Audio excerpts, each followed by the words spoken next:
Hello, everybody. Can you hear me? I wanted there to be some big event to start the Waffle Cast episode 1. And for those of you who are unaware, I really owe it to my viewers for giving me this idea. I did not self-identify as a waffler, but I just kept getting comments that would mark the start time of my videos, and they would say he stops waffling at. And yeah, I guess this is something about myself that I just never really knew, is that I'm a bit of a waffle. And so I thought I would just own that. And my hope is that by creating this additional cast, the Waffle Cast, that I could be maybe cut down on the amount of superfluous bullshitting that I do at the beginning of every video. Although I want to make a promise that I will not be eliminating it completely. So if you like that, we're not going to be just all business or anything like that. But, you know, as a service to my fellow humankind, let me just adjust this camera here a little bit. I figured that maybe I could dedicate some time for us just to sit and talk. So welcome, everybody. I will be posting this video as a podcast. That's an option on YouTube. I don't know what really is different about a podcast and a playlist, other than it has a different name and logo.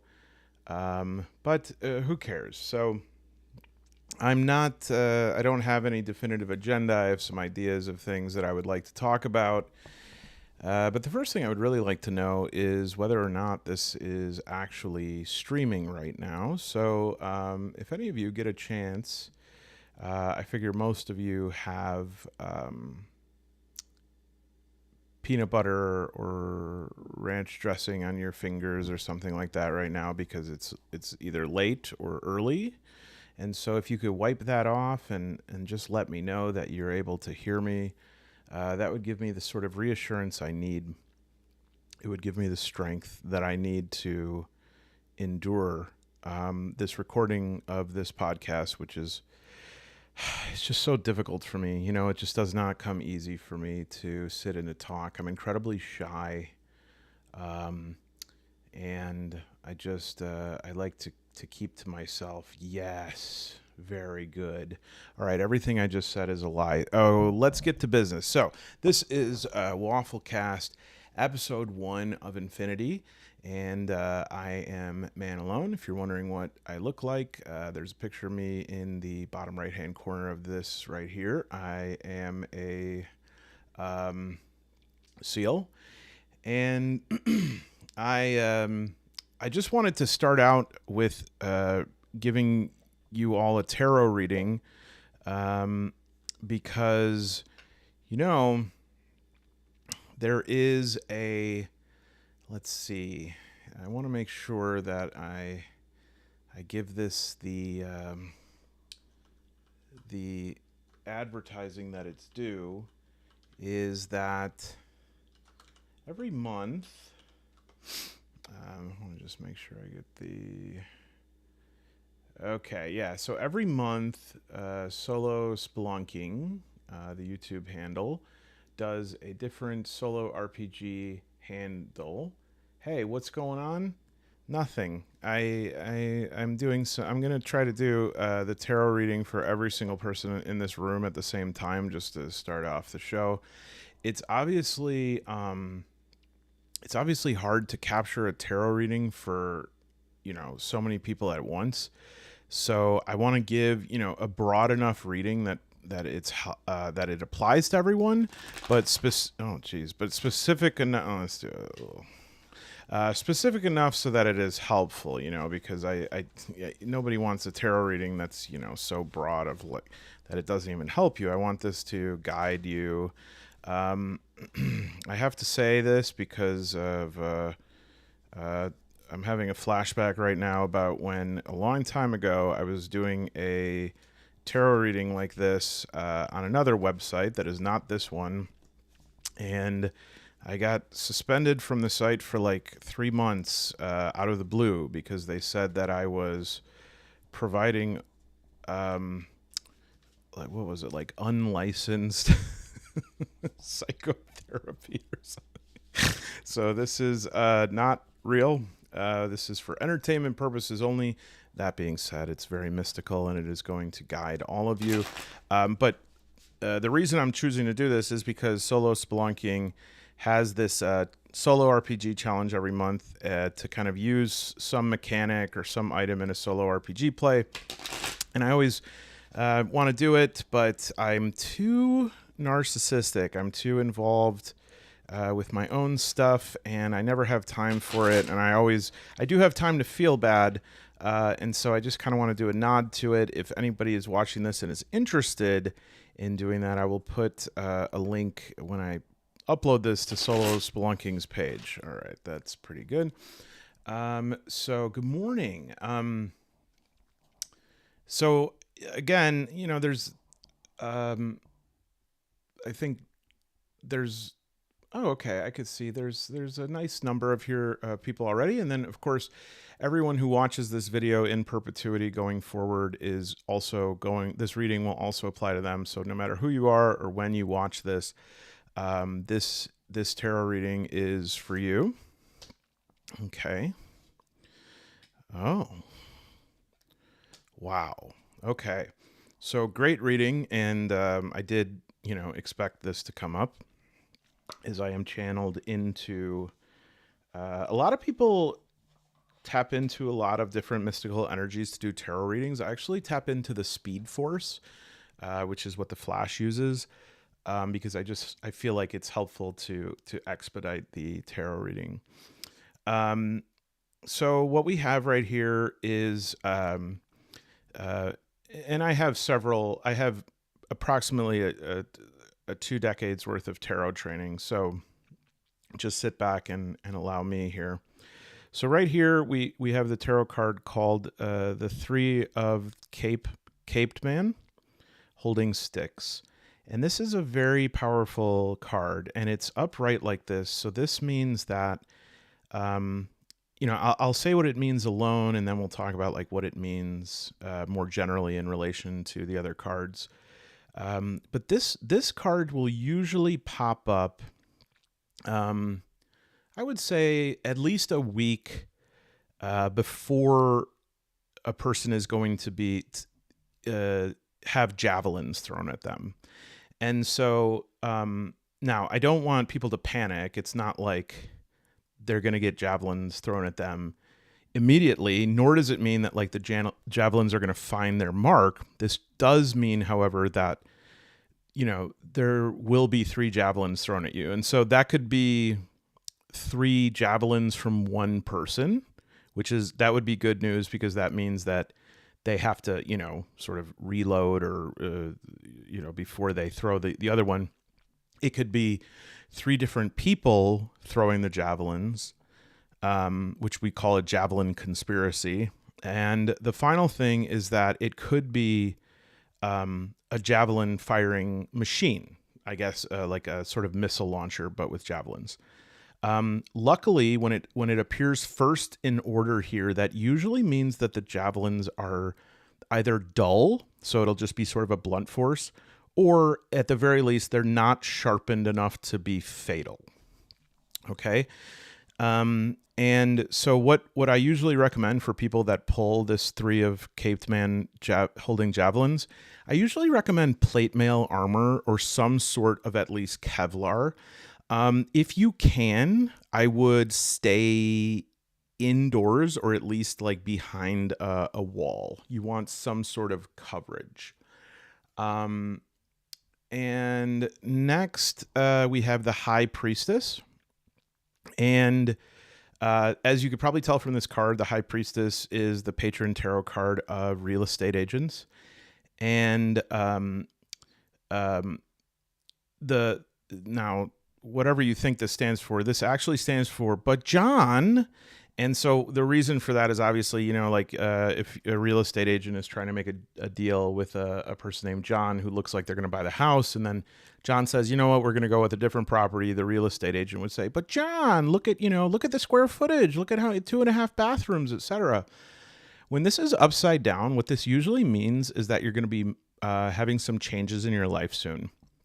And what I like to say is that you're going to be having subterranean changes. And what that means is there's something that's going to happen to you that will involve you going closer to the Earth's core. All right. So for a lot of people, yes, this is going to mean that you're going to start building the doomsday bunker. For some of you, I imagine at least 50 to 100% of you have already started your bomb doomsday shelter. But that's not what it means for everybody. Some people are going to start just feeling what's called the mole compulsion. And it starts with just little digging in your backyard. And soon you're going to be digging deeper and deeper and deeper until you start saying things like, I only feel comfortable when I'm entombed in dirt. And that's like totally normal. Again, we have to look at this in concert with these other cards because these cards aren't in a vacuum, and so the Knight of Pentacles, also opposite. I'm starting to see a pretty amazing picture here. The Knight in Pentacles is generally people will get this when it's upright like this. The Knight in Pentacles means, oh, you're going to be going on a great adventure. But when it's inverted, it actually means that you have not popped a wheelie in a while. Now, when we're young and we're riding a bike, we're like popping wheelies all the time. As we get older, we pop less wheelies. And then finally we get to the place in our life where we're like, oh, I'm too important to pop wheelies. I don't have time to pop wheelies anymore. And of course that's a shame because really we should be popping wheelies, morning, noon, and night. And this is a card that's a warning, especially because it's third in the line. It's like, if you don't do XYZ, something else can happen.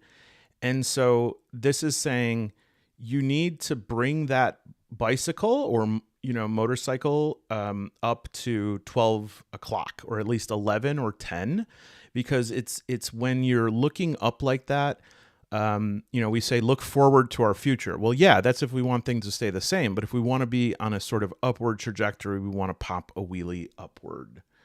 No, see, Mike, everyone thinks that their wheelie popping days are over. And this is what I have to say. Your wheelie popping days have just begun. Because what I'm about to tell you, what this whole reading means as a whole, you have the 3 caped man of javelin. You have the patron priestess of real estate, and you have the Knight of Pentacles.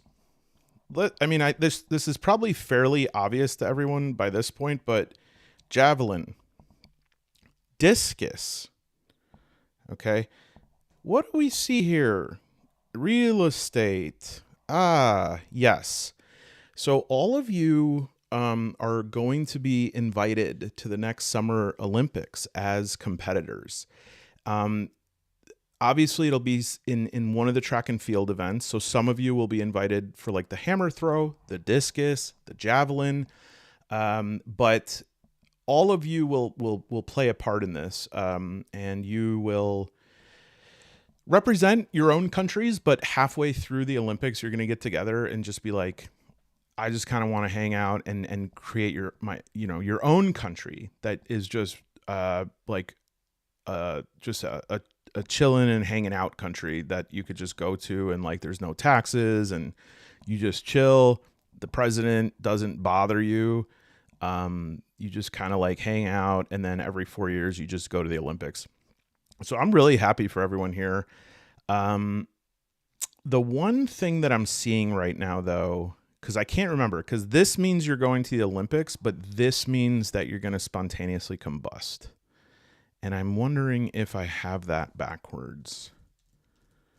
It doesn't matter. So, congratulations, everyone who's seeing this. Welcome to um, greetings, Colin in New Zealand. Yeah, if everyone could say where they're at, I would really appreciate that. Just so that I can marvel at the glory and horror of the internet.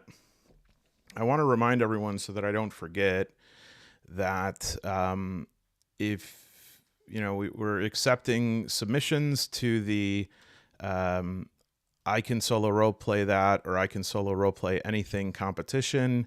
If you look on my community page, there's a link to the Google form. If 50 people submit to that by May 12th, I will be using this can of sweet peas to play an entire session of solo role playing. I will use this and maybe dice, nothing else. I already have lots of ideas of how I'm going to use this, but I haven't really read any of it because I want it to be spontaneous.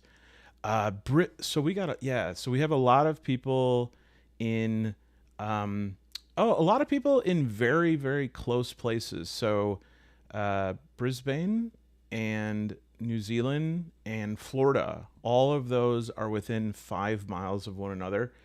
And then Brad, are you saying that I'm not sure, Brad, are you saying that where you're from is a Kia, like a Kia sport utility vehicle? Because that's kind of cool. Like, I never thought about that, saying when someone says, oh, where are you from, and being like, from my car. That's where I'm from. And I would appreciate it if you didn't ask any follow-up questions. Look at this cool thing. I don't use this enough. It's like a little card. It's got all the playing card dice roll. Okay. So on the agenda today, I hope that you are listening to this either on your morning commute or while you're crying yourself to sleep. Either way, welcome. And if you have no idea how you've ended up here, that's fine. My name is Man Alone. I mainly do Lunchable reviews, but I pre-made these. But I also do solo role-playing. And I actually have an amazing, oh, is that really? Kia ora. Kia ora. That's a greeting in New Zealand. I'm going to mute this so I don't crunch in your ear.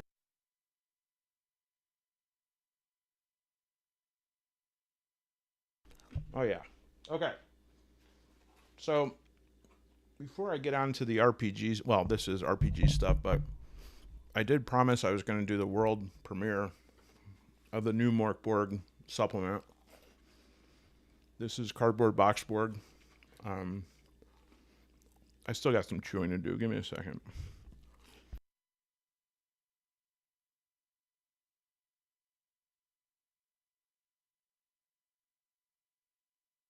God, chewing is so disgusting when you really listen.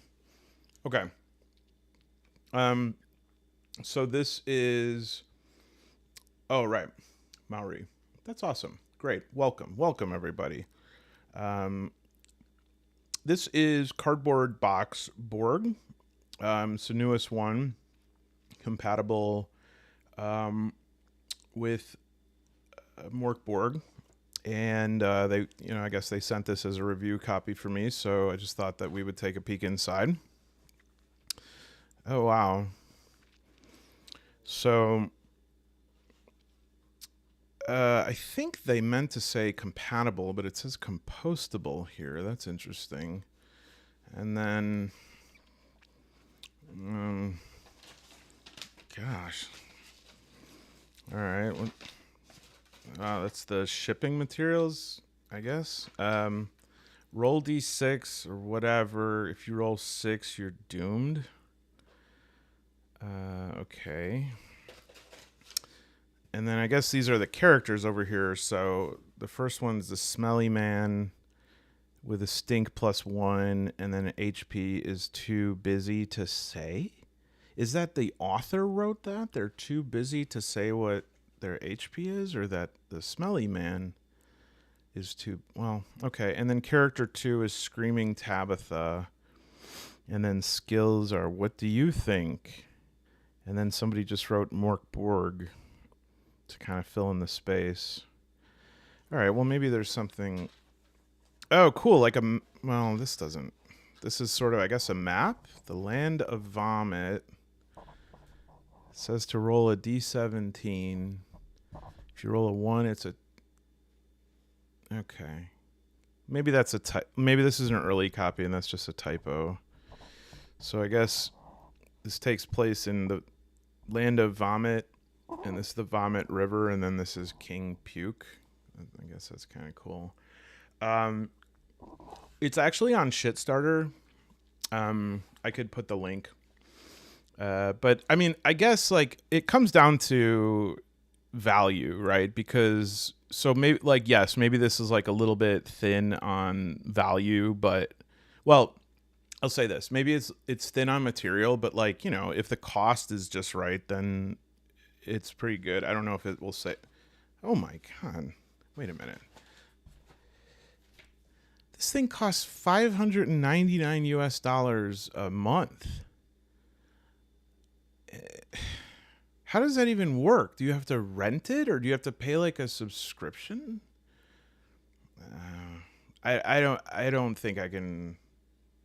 I don't think I could recommend this. But okay, well that's cardboard box Borg, and I guess that's like a little skeleton hand and. I don't know. So this is $600 a month. It's compatible with Mork Borg. It was made by some no-name company that just that just wanted to cash in on Mork Borg. So check that out. It should be at your unfriendly local game store. All right. So I have a couple of things.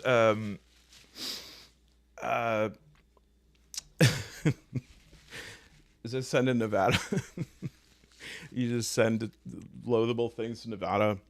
I don't know. Okay, so before we get started, I did just want to. I am getting the weirdest recommendations on YouTube. I don't know what is going on, but it's like within the last 3 days, my homepage used to be like tabletop RPGs, Warhammer, 6-hour-long ambient sleeping tracks, and some guy named Formscapes who like talks about how like math is just an idea.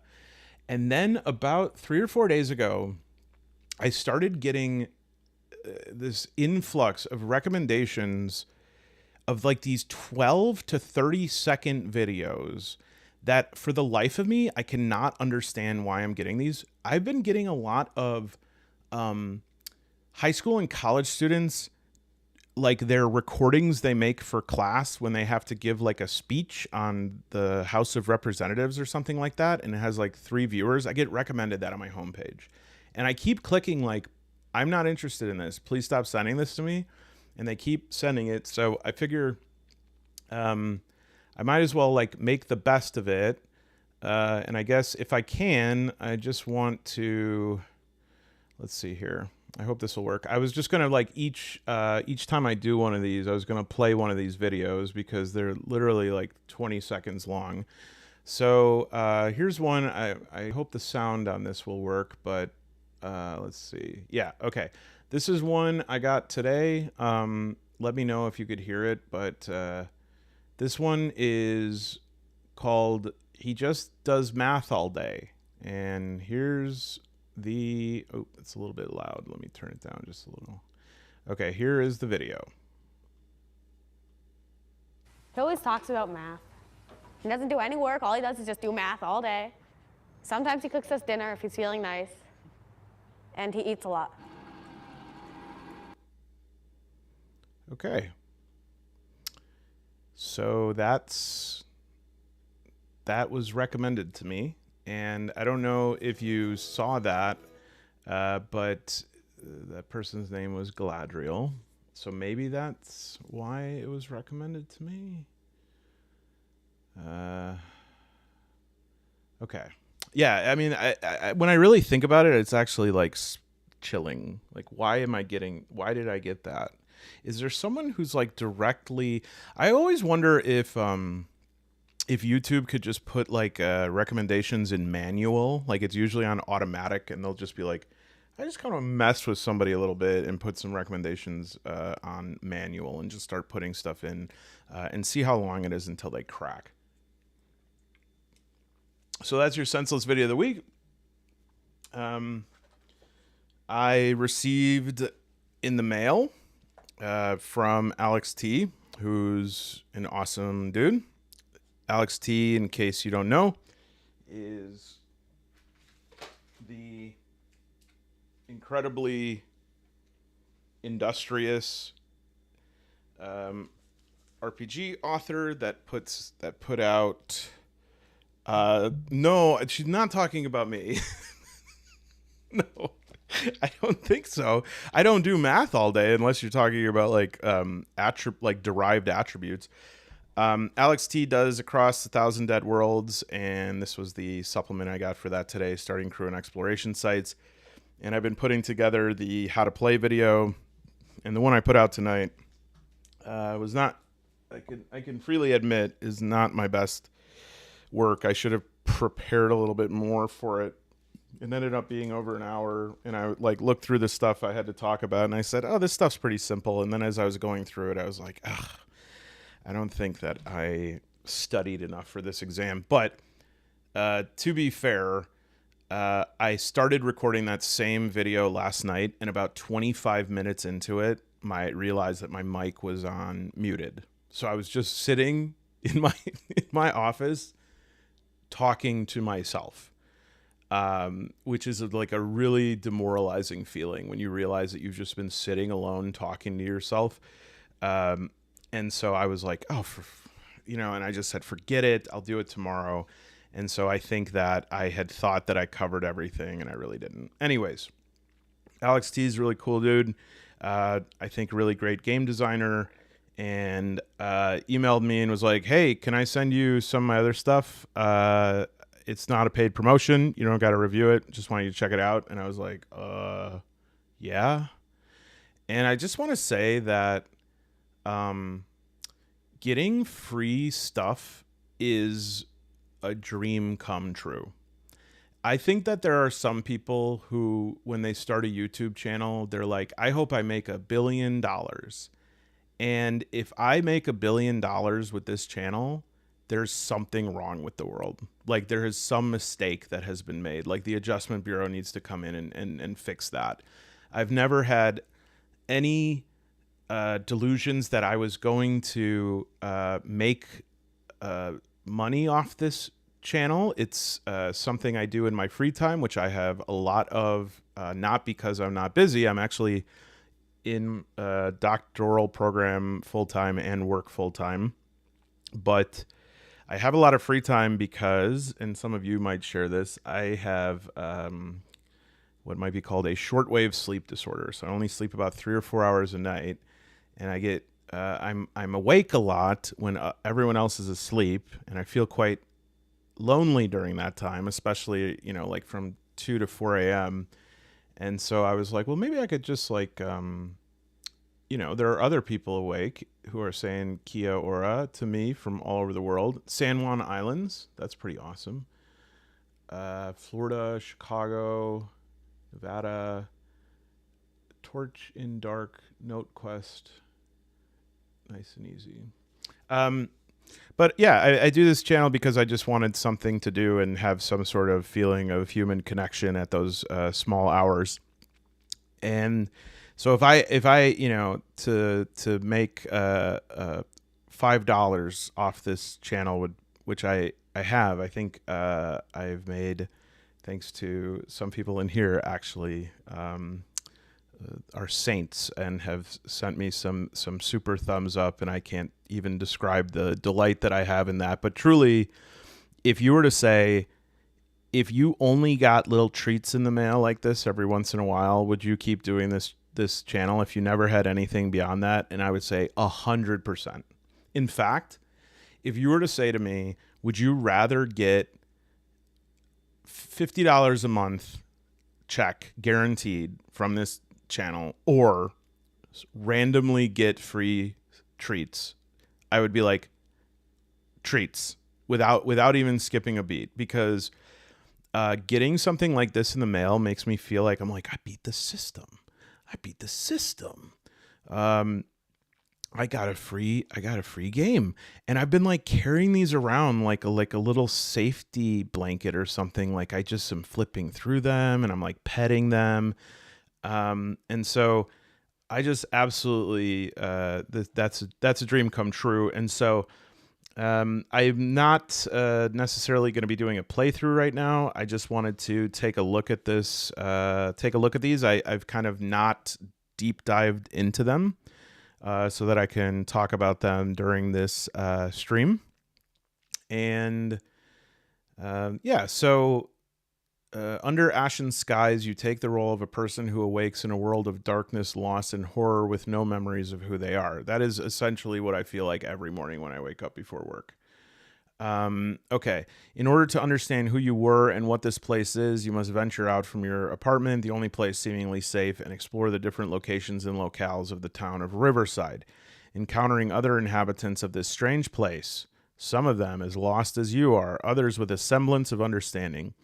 Indescribable horrors, well, that's good. I don't have to waste any time describing them, and pieces of your broken mind that will help you learn who you really are. Yeah, what if at the end of the book you find out that you are like a pro footballer? Who's that one that came to the U.S. and has a Spice Girl wife? David Beckham. Yeah, sorry to spoil, but at the end of the book you find out you're David Beckham. Okay, let's see here. So the first page is blank, and I'll let everyone look at that for a few hours. No, let's see here. All right, so this one's Alex T. and Alan Barr. And has anyone played this? Let's see. Broken Shores. Charles, you played Broken Shores. On dismal loss and purpose found, pain. The first thing you remember is pain, dull, slow, dragged out pain, pain of loss, of death, of abandoned joys. Nice. Okay, good writing. For some reason, I want to say this right now. A few weeks back, I did a little preview of my solo Dragonbane supplement. And I just want to say, if you've had any suspicions that I have started and abandoned that project, I haven't. First of all, my job is really difficult for the next month. And so I don't have as much time to work on that kind of stuff like I used to. And that's why I'm making videos, because this is actually relaxing to me. But the reason I'm also waiting on that is because I'm working with an artist to do the art for it. And since it takes place with all frogkin, I'm getting just amazing sketches of frogs in my email, and the artist that's working with me is like, "What do you think of this frog?" And I'm like, "Oh, this is like a charmed life to just be getting treats and giving frog reviews. It's awesome." So already I can say right off the bat, what's interesting about this and what's different from Across a Thousand Dead Worlds, not that I should have suspected that they're the same, is that there's like a story here in this game. Whereas Across a Thousand Dead Worlds is very much just generating, you're generating really everything. They'll give you the backstory with the Arsi and stuff, but this already, like I said, it seems to have some more structure. Your first step into the world of Under Ashen Skies is taken by creating your player character, who serves as your avatar for interacting. Okay, we know this. I thought it was going to say something else. So it's got primary attributes, every ones you expect. Secondary attributes. Secondary attributes, fate. Sometimes, even though things seem to be going one way, fate intervenes and changes everything. A character may spend one fate point to reroll. Okay, so this is like, you know what those are. In Fabula Ultima, which I also want to talk about, those are called Fabula points. What are they called in D&D? Why am I forgetting this? How can I not think of this right now? Inspiration. All right, so some leveling up here that involves memories. Once you acquire a new memory, write it down in your character sheet, together with improvements you picked for that level. Oh, this is kind of cool. So not only do you like advance your character, you also unearth a memory as well. Skills are crafting, first aid, lockpicking, melee combat, perception, farting, persuasion, range combat, resolve, scavenge, loud fart. Huh. I guess that's like and sneaking, technology, and super fart. That's interesting. So there's like different levels of fart. All right, so that's all the childhood memories. That's a D100. Loved ones memories. This is cool. I'm into this. Mundane memories. I love that. Can I tell you karma. You're right. Let me tell you one of the earliest memories I have, and I think about all the time why my brain took a picture of this, and I have no idea. I must have been 2, and I was in not a crib, but like a playpen that they used to have where you could.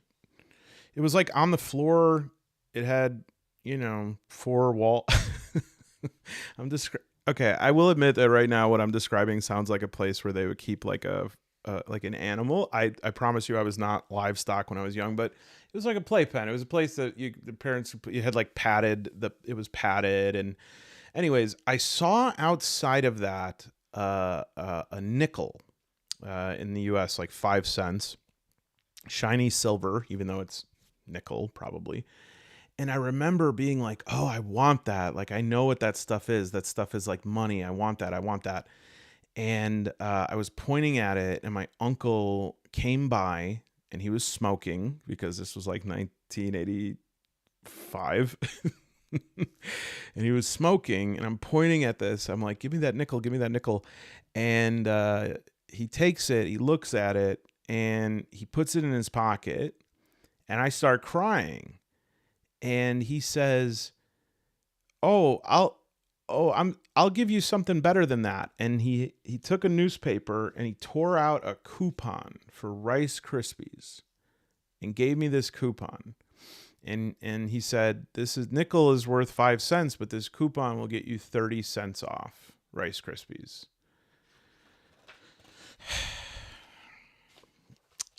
I have no idea. All right, then this is also the same as Across 1,000 Dead Worlds. We have talents on the broken world and rules to navigate it. Attribute checks, skill checks, opposed checks. So far, everything's looking pretty much the same, but with a little bit of a different. Stamina has a stamina system.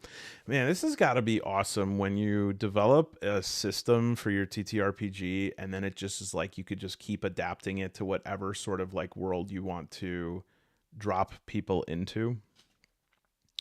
Conditions: suffocating, knockdown, poisoned, rot, stunned, critical miss. All right. Yeah, nothing surprising here yet. Privation: characters need to make sure they ingest proper amounts of water and food to avoid suffering the effects of starvation. All right. So we have privation effects. Traps, trauma, tracking time. Whoa, this could be interesting. Check this out. So in the middle, it just says the devouring. You have my attention. Let's read on. While exploring and wandering about Riverside, the passage of time will be an ever-present thing. Events will move forward, your batteries will run out, and you will get hungry, among other things. All this is tracked with the help of a time track, so a clock. So this is like when you use it for stealth, etc. When a full time track is complete, it is called a cycle. Certain effects trigger with the start of a new cycle. With the help of the time track found on the character sheet, you'll easily know when you perform the basic maintenance. What's the devouring?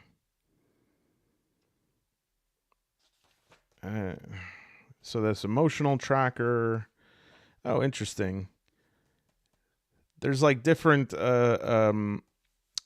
effect oracles for each day of the week. Tracking gear, playing with a friend.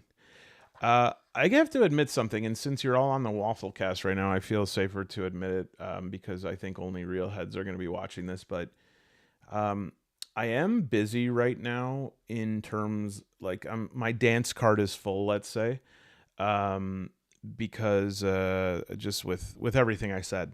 However, at some point in the future, I am interested in like starting a game that I GM with some of you, But the problem with that is there's multiple problems. Is number one, how do I decide who that is? I can't GM a game for 60 people. Number two, do I want to commit to that? Certainly not right now, because I am part of 2 concurrent campaigns, one where I'm a GM, one where I'm a player, and then in addition, all my solo play. But at some point, I would like to do a game with people here. Maybe a one-shot to start, but if you would be interested in that, let me know. I'm not taking names right now, just like gauging, would people be interested in that, or would you more be like, no, dude, this is a solo channel. I don't want to RPG with anyone else. On dreadful exploration and shifting realities. All right, so this is kind of interesting. There's like 5 sites you go to: Brooks High School, Riverside University Hospital, Governor's Place, Apartment Block. I do have a feeling there's going to be spoilers here at some point, because there is like investigation and clue stuff, so I don't want to give stuff away. But this looks like some cool tables for room features. This I'm interested in. There's like investigation tracks, puzzles. Yeah, then there's like definitive people here, and like first, second, third, fourth encounter. Yeah, like written out NPCs. Okay, I'm not going to keep going beyond that, because I think that's the special part of the book. The endings. That's the special part of the book.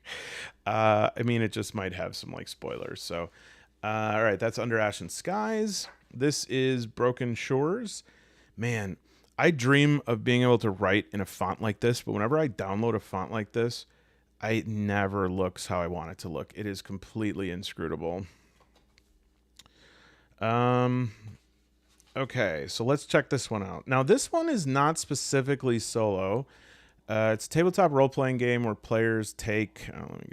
where players take the role of drifters, survivors from an ancient cataclysm that ravaged their world, turning it into a watery hellscape. Players will explore a randomly generated ocean. So this is Waterworld. I'm in. D100 rule set, dark fantasy set in post-apocalyptic world of Zephyrus. The gods are dead, and humanity faces a cruel and hospitable world. Magic is dangerous. I love that. Players are drifters in search of god shards. Ocean hex crawl. There we go. Customized gameplay that allows for solo or traditional GM-led campaigns. Yeah, Dan, I am like pretty stoked here about this one, to be honest. The basics. What is Broken Shores? An RPG that uses percentile roll as its core mechanic. You know, I have not done a lot of percentile rolling, but just doing that on the playthrough with the Across 1,000 Dead Worlds, I'm like, man, I've been missing out, especially with these dyadic D20 dice from TowerHouseCreative.com. Manalone 20% off. No, I really do like this. I really like the adaptability of this and just being able to roll these for like anything. And the percentile rolls, I just haven't played. What's like, if anyone knows, what would be the most famous or like well-known tabletop RPG that uses a D100 or percentile system? Does anyone have an example of that? Does Rifts do that? I can't remember. All right, attributes look fine. They're same as always. Skills look fine. Ooh, animal handling. Martial weapons, nature, perception, sailing, wedding crashing. No, I was kidding. Then we have some talents. Ancient soul. That's unfortunate. Hey, what's up, Nathaniel? Yeah, it's a strange time to stream, and lucky you, it's a strange time to be watching a stream, so it looks like we're made for each other. This is just so unfortunate right here. Ancient soul increases your PP by 5 permanently. The stream will be recorded, so I am basically just making a video right now, and I figured I would just let people watch me make it rather than just making it alone. So in the future, this could be a stream, or I could just post the video. All right, so I was captured. Combat. Now, here's what's interesting. I'm wondering if, let's see. Oh, yeah, Cthulhu. Mothership, you're right. Yep.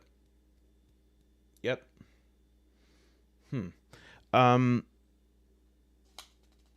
so what I'm interested to see here is if I can get more insight into the combat system in Across a Thousand Dead Worlds through reading this one.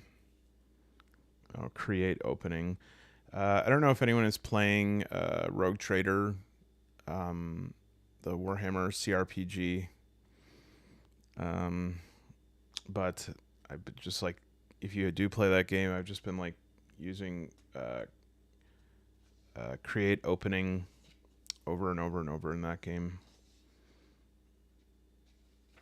No, I won't say anything about Adeptus Custodes. All right, let's see here.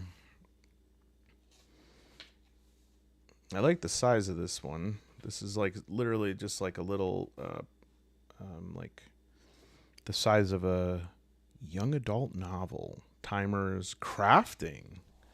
Ooh, that's interesting. I can craft a fishing rod. Sailing. Uh-oh. Well, if it's a book that involves sailing, I know that Saint Solo is going to be barging into that space. No pun intended.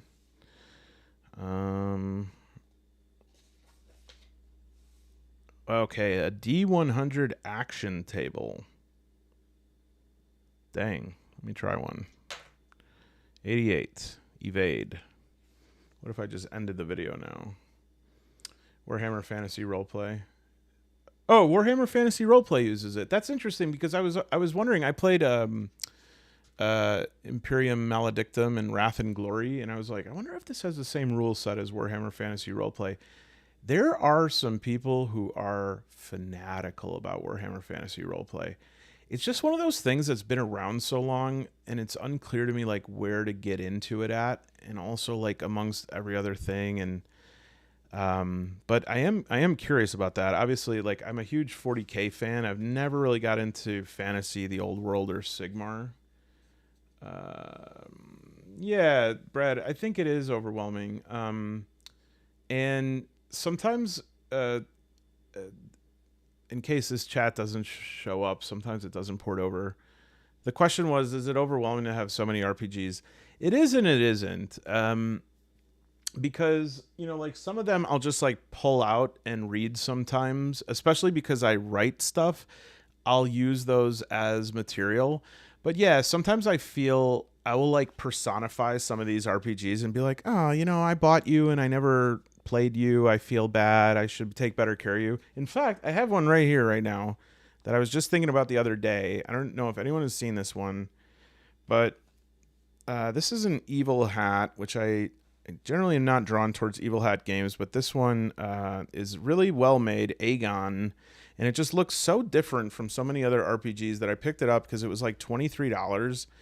And I have to be honest, there are some indie RPGs that are like an index card stapled to another index card and they are sold for $40. So to see like a well-made hardcover book like this for $23, I was like, yeah. And I've just never played this. It's like this is let's see here. So this is like you create a like sort of a Greek or Roman mythological hero. Simple characters, brief location-based adventures, one role resolution. Yeah, and I've just like never played this game. And I used to be so into Greek mythology. When I was a kid, I read so much about Greek mythology. I knew all, like, every story, every minor god. I had this book that was like this. It was a beautiful book, hardcover, huge. I forget what it's called, like Duvaliers or something. And then Edith Hamilton. And now I'm like, I should really be into this game, but I just bought it and I never looked at it. And so the other day, I just like pulled it out and I've been kind of peeking into it every once in a while. And it's kind of interesting. It's very different than other games. A lot of it is based on like these like fights or overcoming trials on like these different Aegean islands or whatever. So yes, answer is I do. Yeah, that's this one. This is very interesting. This was everyone knows about the Iliad and the Odyssey. This was actually Homer's third book. Didn't get as much positive attention. I'm just gonna scan through Broken Shores here to see if anything else interesting is sorcery. How do we do magic in this game? In order to cast a spell, a character must first spend the necessary power points. The PP cost. The PP cost of a spell is detailed on its description, and then pass a tenacity check. If the check fails, I guess you could say if it bounces, the PPs are still lost and nothing happens. If the tenacity check is passed, a spell effect check must be made next unless a character is spending a shard to ensure the spell works as intended. Whoa. As long as I don't have to prepare a spell, I'm open to anything. I'm kind of a little bit tired right now, and so I think I need to read that tomorrow. Okay, a lot of spells, a lot of different gods. I like this art. It's pretty rad. Oh, you've played Aegon.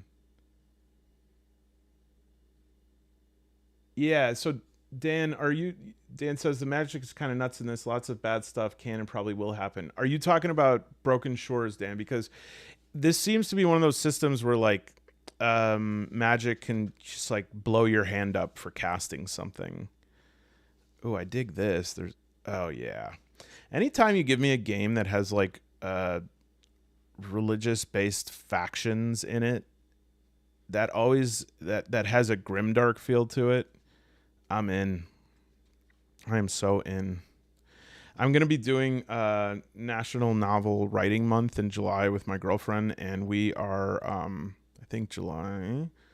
And I have this novel in mind that has to do with like a magic system that goes wrong. Yeah, DCC. I'm conflicted about DCC. I'll pick up a DCC book sometimes in like a game store, and I'll be like, what's going on in this book? Why is it so huge?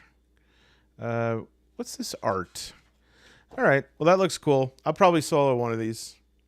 Oh, that's right. I did see that. You start the game escaping from a faction. Yeah.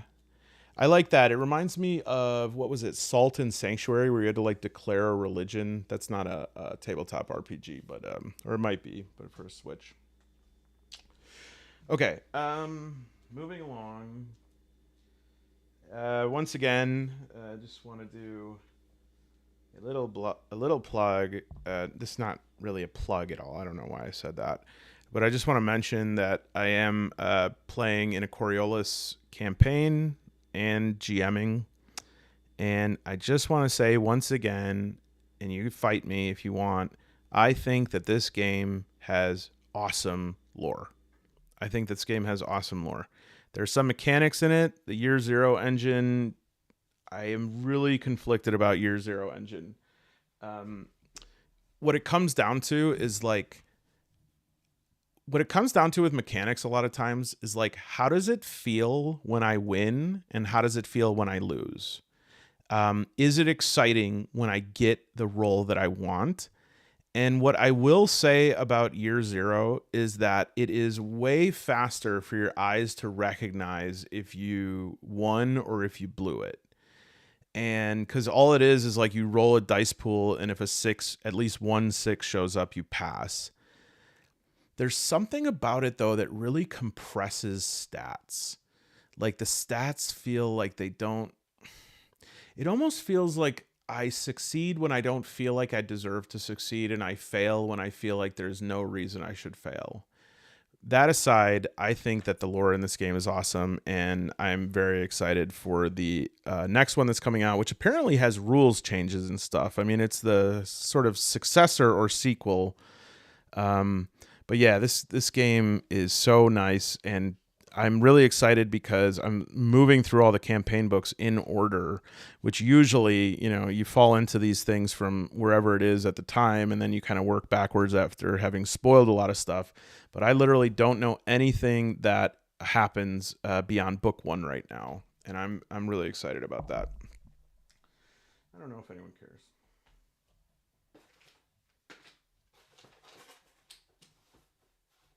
Okay. All right, last thing that I want to say.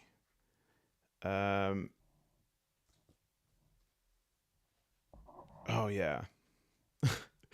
Mike, I was like trying to read what you said, like Loizo pictures in that book, and I was like, what could that possibly mean? Yeah, Dragonbane's the best. Dragonbane's the best. And that's, if you're in the US, top prize for the submit a I can solo that. We have a Dragonbane starter set, but I'm trying to work on something that we can do for those that don't live in the US that will be just as exciting, but just give me some time on that one. Okay, can we talk about Fabula Ultima? Yeah, I do have an ongoing campaign of Dragonbane that I keep wanting to get back to, but to Brad's point, there's like so many competing things that I have all the time that I'm like, but I definitely should do that because I realize that I need to be doing solo play. And I'll say this. If you look at any YouTube channel that does solo RPGing, there are 3 types of videos. There are solo playthroughs, there are solo reviews, and there are solo walkthroughs.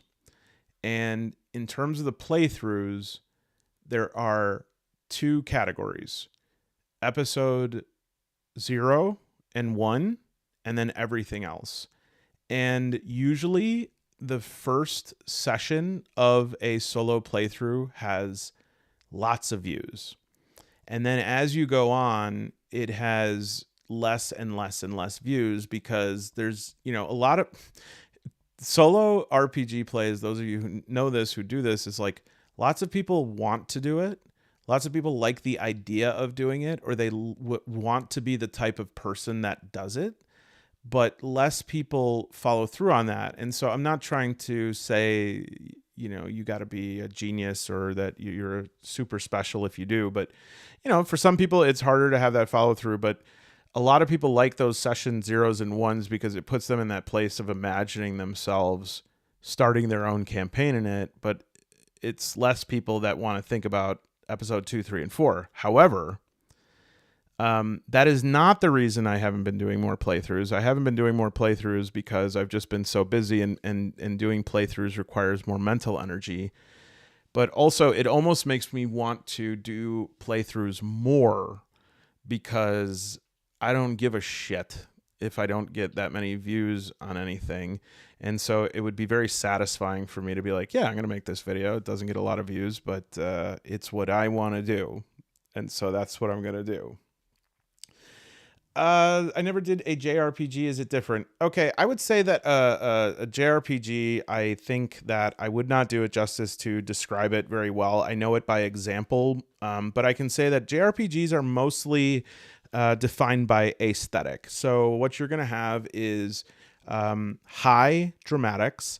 Like there's going to be questions of like ultimate loss, of love, of like threats against the world as a whole. There's going to be a big bad. There's going to be a ragtag team. There's going to be a lot of people with their hair blowing in the wind. There's going to be bright colors. There's going to be like streaking sword fights where you just hear shing and then a gust of wind. And I would probably also say there's like some androgyny in the characters, and a lot of representation of elements, a lot of spells based on like earth, wind, water, fire, light, dark. But I would say it's more a style. It's more a style than anything. If anyone has like a different, impression of JRPGs than I do, or like some better definition, please feel free to write that. Dan, thank you. I appreciate that. I for a long time, I was like, well, I want to do playthroughs on YouTube, but I don't feel like doing these sort of high editing stuff. And I was like, oh, I'll just do whatever I want to do. Because I actually prefer to just listen to podcasts kind of passively. And I was like, well, I'll just do that on YouTube. Okay. Real talk. Fabula Ultima is good. This is a good game. And I think that this game is highly soloable, because it is designed to be highly cinematic. Meaning that, it's focused on the storytelling and actually provides mechanics for storytelling, including flashbacks, including spells that, like, you have a wider spell option when you're not in combat, because it's like you should just be able to, like, use magic to do really cool stuff when you're not in combat. And so I'm thinking that this game is actually great for streaming solo play. Um, I I am confident that if I could sit with this book and put some real brain juice into creating a solo rule set for this. I don't want to use Mythic. I don't want to use that. I want to create a solo rule set for this game that, like, makes sense for this game. This game was $24. I just can't believe it. Like, what a fantastic deal. And it is very reminiscent of, like, JRPGs, Chrono Trigger, Final Fantasy. And in fact, I showed this on a previous video. This is like all the inspirations to it. And a lot of these are movies or RPGs from PlayStation, Xbox, or actually Super Nintendo. Hello, Wallona's Cave. Wallona's Cave is the new RPG. Looks like it's coming along amazingly. Can't wait to play it. And thank you for all those updates, because it is inspiring to see somebody who has a consistent, persistent, excellent work ethic. Yeah, I just would really love to. Yeah, Mythic. I'm not. I am a little bit of an odd man out when it comes to Mythic. I don't love Mythic. I think Mythic is genius and a great system, and I think Tana Pigeon has created something that is a truly precise tool that is among the most excellent solo tools. But it just doesn't fit me, and I think that's important. It just doesn't fit me. And it's not that I think it's bad or anything. It's like, I'd be like a hater if I said that. I've just used it before, and something about it, I feel like this just doesn't fit my style of solo play, which is definitely more cinematic. I make more executive decisions. I like to have control over the level of chaos going on in a scene. And so it doesn't work for me. But I would say that if you are a person that is less quick on the draw, gosh, that was a very inverted compliment to myself. Yeah, I'm very quick on the draw if you're not like me. No, I mean, it's some people, that's not their strength. They can build very elaborate worlds, whereas I kind of skate through games and leave a lot of it to the blurry edges of my mind's eye's vision. I love all the character types in this. A fighter, a Ronin, or a warrior. For GM lists, I don't. I like using proprietary systems that are made for the games, or at least for like that type of game. And I love it when effort has been made to create a system that conforms to the exact game. Truly, in order to solo, I need a thing that can generate abstract notions. I need something that can generate archetypes. And I'll tell you, one of the best things is actually Alfred Valley's semiotic standard table on the back of Thousand Empty Light, which just has these sort of tarot-like pictures, because all I need is just like a starting point, and I can build from there. And then, honestly, and I promise I'm not a shill, I don't get any money for this, but this is like a perfect thing too, the Fate Mill or an Oracle like this. And then I just need a lot of tables. I need tables that will give me environments, tables that will give me contents of a room, that will give me ideas for actions, for other people's emotions.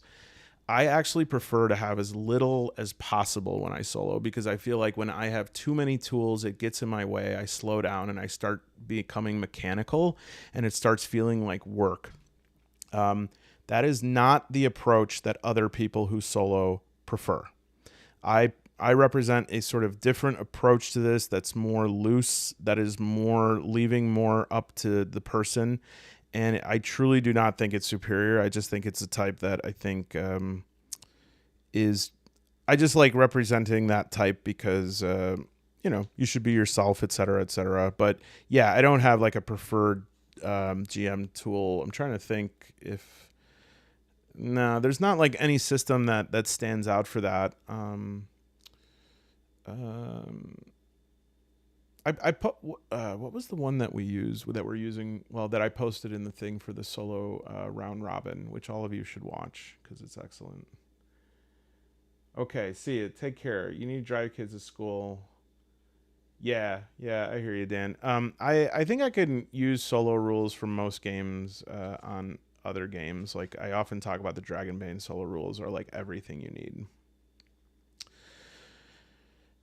So, anyways, if you are interested in Fabula Ultima, I didn't think I would. I don't have a lot of innate sort of draw towards JRPGs, but I don't know. It's something to be said for like really clean layouts that just feel